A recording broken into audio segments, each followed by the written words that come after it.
بن کے رحمت یہ پھر چھا گیا، کیسے تجھ سے کروں سامنا، گر رہا ہوں ذرا تھامنا۔ بسم اللہ الرحمن الرحیم۔ رب اشرح لی صدری ویسر لی امری واحلل عقدۃ من لسانی یفقہوا قولی۔ تھوڑی سی میری آواز اگر بڑھا سکیں۔ آپ سمجھ لیجئے کہ شان سحر میں داستان انبیاء کا باقاعدہ آغاز آج ہو رہا ہے۔ کل تو ایک ابتدائی نوعیت کی گفتگو تھی، کل ہم نے عرض کیا اس دفعہ داستان ابراہیم علیہ السلام ہے، داستان اسماعیل علیہ السلام ہے، داستان بنی ابراہیم ہے، داستان بنی اسماعیل ہے، داستان کعبہ ہے، داستان ختمی مرتبہ محمد مصطفیٰ صلی اللہ علیہ وآلہ وسلم، یہ سب کچھ ہے اس دفعہ داستان انبیاء میں، قصص الانبیاء میں انشاءاللہ۔ کل بات یہاں تک پہنچی تھی کہ یہ قصہ ہے ایک بادشاہ کا۔ بادشاہ ہے جو اپنے آپ کو خدا سمجھتا ہے، بادشاہ ہے جو چاہتا ہے کہ لوگ اس کو خدا کہہ کر پکاریں، بادشاہ ہے جو چاہتا ہے کہ لوگ اس کو خدا سمجھ کر سجدہ کریں، بادشاہ ہے جس نے شہر میں اس دور کے حساب سے ایک الارم سسٹم لگایا ہوا ہے شہر کے ہر دروازے پر، کہ جو کوئی شخص اس شہر کے دروازے سے گزرے اور اس بادشاہ کی تعظیم نہ بجا لائے، ایک الارم سسٹم اس بندے کو آئیڈینٹیفائی کر دیتا تھا اور اس کو سزا دی جاتی تھی۔ یہ عالم تھا اس بادشاہ کا، اور ایسے میں ایک شخص ہے جو کہ اس بادشاہ کو چیلنج کرنے گیا ہے۔ آج ہم بادشاہ کا کردار بھی بتاتے ہیں، وہ شخص کون ہے، وہ ہستی کون ہے، یہ بھی بتاتے ہیں، ساتھ میں قرآن کریم کی تلاوت کا شرف بھی حاصل ہوگا، کیونکہ قرآن کے الفاظ میں بھی آپ کو بتائیں گے، آیات میں بھی بتائیں گے، تاکہ قرآن پڑھنے کا ثواب بھی مل جائے، قرآن کی کچھ آیات کا مفہوم بھی مل جائے، داستان انبیاء بھی آگے بڑھ جائے۔ یہ سب کچھ ہے، آج ہم سمجھ لیجیے باقاعدہ کرنے لگے ہیں آغاز۔ اس بادشاہ کا نام نمرود ہے، اس کا نام نمرود ہے۔ بیک گراؤنڈ، اس کفر کی بستی میں، اسی ظلم کی بستی میں، اسی جھوٹے خدا کی بستی میں ایک سچے خدا کا ماننے والا، سچے خدا کا بندہ بھی ہے۔ بادشاہ کو کہتے ہیں نمرود، اس ہستی کو کہتے ہیں ابراہیم علیہ السلام۔ سو یہ ایک بستی ہے جہاں نمرود کی ہر ممکن کوشش ہے کہ کسی طرح اپنی خدائی کو اسٹیبلش کرے، اور یہی ایک بستی ہے جہاں یہ نوجوان جس کا نام ابراہیم ہے علیہ السلام طرح طرح کے طریقوں سے لوگوں کو سوچنے پر مجبور کرتے ہیں کہ یہ تمہارے خدا نہیں ہے، یہ بھی تمہارا خدا نہیں، اور جن کو پوج رہے ہو یہ بھی تمہارے خدا نہیں ہے۔ یہ میں نے کہہ دیا، آپ نے سن لیا، but it is not that simple۔ ایک طرف ایک اکیلے ابراہیم ہے، دوسری طرف ایک بڑی سلطنت اور سلطنت کا شہنشاہ نمرود ہے، اس کا یہ بڑا دربار ہے، عالی شان دربار ہے۔ ظاہر خیالی تصاویر ہیں اس منظر میں لے جانے کے لیے۔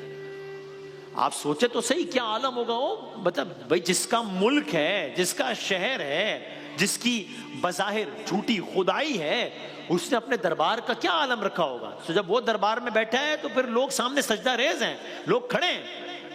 ایسے آدمی کو ایک ہستی چیلنج کرنے جا رہی ہے۔ تو ذہن میں رکھیے کچھ اس طرح کا منظر، اور اب سوچئے یہاں سے داستان کا آغاز۔ سٹیپ 1 سنیے، نمرود کا عالم سن لیا نا کیا کر رہا ہے۔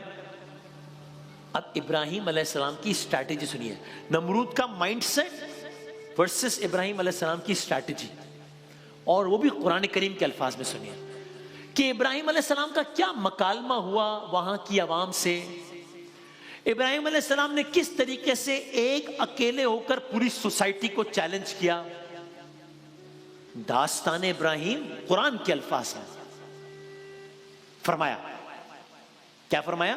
اب یہاں سے اس واقعے میں ذرا کچھ قرآنی حوالے لاتے ہیں، ٹھیک ہے، تاکہ جس طرح میں نے کہا تلاوت قرآن، قرآن کا ترجمہ، اور ویسے بھی ان آیات کو موقع ملے تو آپ دیکھیے گا، لطف آئے گا۔ یہ سورہ انبیاء کی متعلقہ آیات ہیں، ٹھیک ہے جی، سورہ انبیاء کی آیات ہیں، اور میں ان کا ترجمہ مفہوم آپ کی خدمت میں پیش کر رہا ہوں۔ 51 سے آگے ہے۔ سو جب ابراہیم، اب میں قرآن کی آیت پیش کر رہا ہوں، ترجمہ مفہوم۔ سو جب ابراہیم علیہ السلام ان سے پوچھتے تھے، ڈائلاگ قرآن کے الفاظ میں، جب ابراہیم علیہ السلام ان سے پوچھتے تھے کہ بھائی یہ سب کیا ہے، بتوں کی پوجا وغیرہ، تو ان کا جواب کیا ہوتا تھا؟ قرآن کی آیت کا ترجمہ سنیے، جواب: ہم نے اپنے باپ کو، ہم نے اپنے دادا کو، ہم نے اپنے آبا و اجداد کو، ہم نے تو اپنے باپ دادوں کو انہی کی عبادت کرتے پایا ہے۔ آپ نے کہا، جواب ابراہیم علیہ السلام کا، پھر تو تم اور تمہارے باپ دادا سب یقیناً کھلی گمراہی میں مبتلا رہے ہو۔ ابراہیم علیہ السلام نے سوسائٹی کو چیلنج کیا ان الفاظ میں۔ ایک کہنا آسان ہے، کرنا آسان نہیں ہے۔ ابراہیم علیہ السلام نے اتنا ناقابل یقین کام کیا ہے، اتنا ناقابل یقین کام کیا ہے کہ جب یہ ڈائلاگ ہوا ہے، جب ابراہیم علیہ السلام نے کہا ہے، تو آپ جانتے ہیں کفار کا پہلا رسپانس کیا تھا؟ کفار کا پہلا رد عمل کیا تھا؟ ان لوگوں کا پہلا ریاکشن کیا تھا؟ اگر میں عام الفاظ میں کہوں تو ان کا پہلا ریاکشن تھا: what are you serious? Seriously یہ ریاکشن تھا۔ میں عرض کر دیتا ہوں، قرآن کی آیت کا ایک اور ترجمہ پڑھتا ہوں جس سے پتہ لگے گا کہ واقعی یہ ریاکشن تھا۔ یہ میں نے صرف ایکسپریشن نہیں بتایا، آیت بتائی ہے۔ قرآن کی آیت سنیے۔ جب ابراہیم علیہ السلام نے کہا، قرآن کی آیت کہتی ہے: کیا آپ ہمارے پاس سچ مچ حق لائے ہیں یا یوں ہی مذاق کر رہے ہیں؟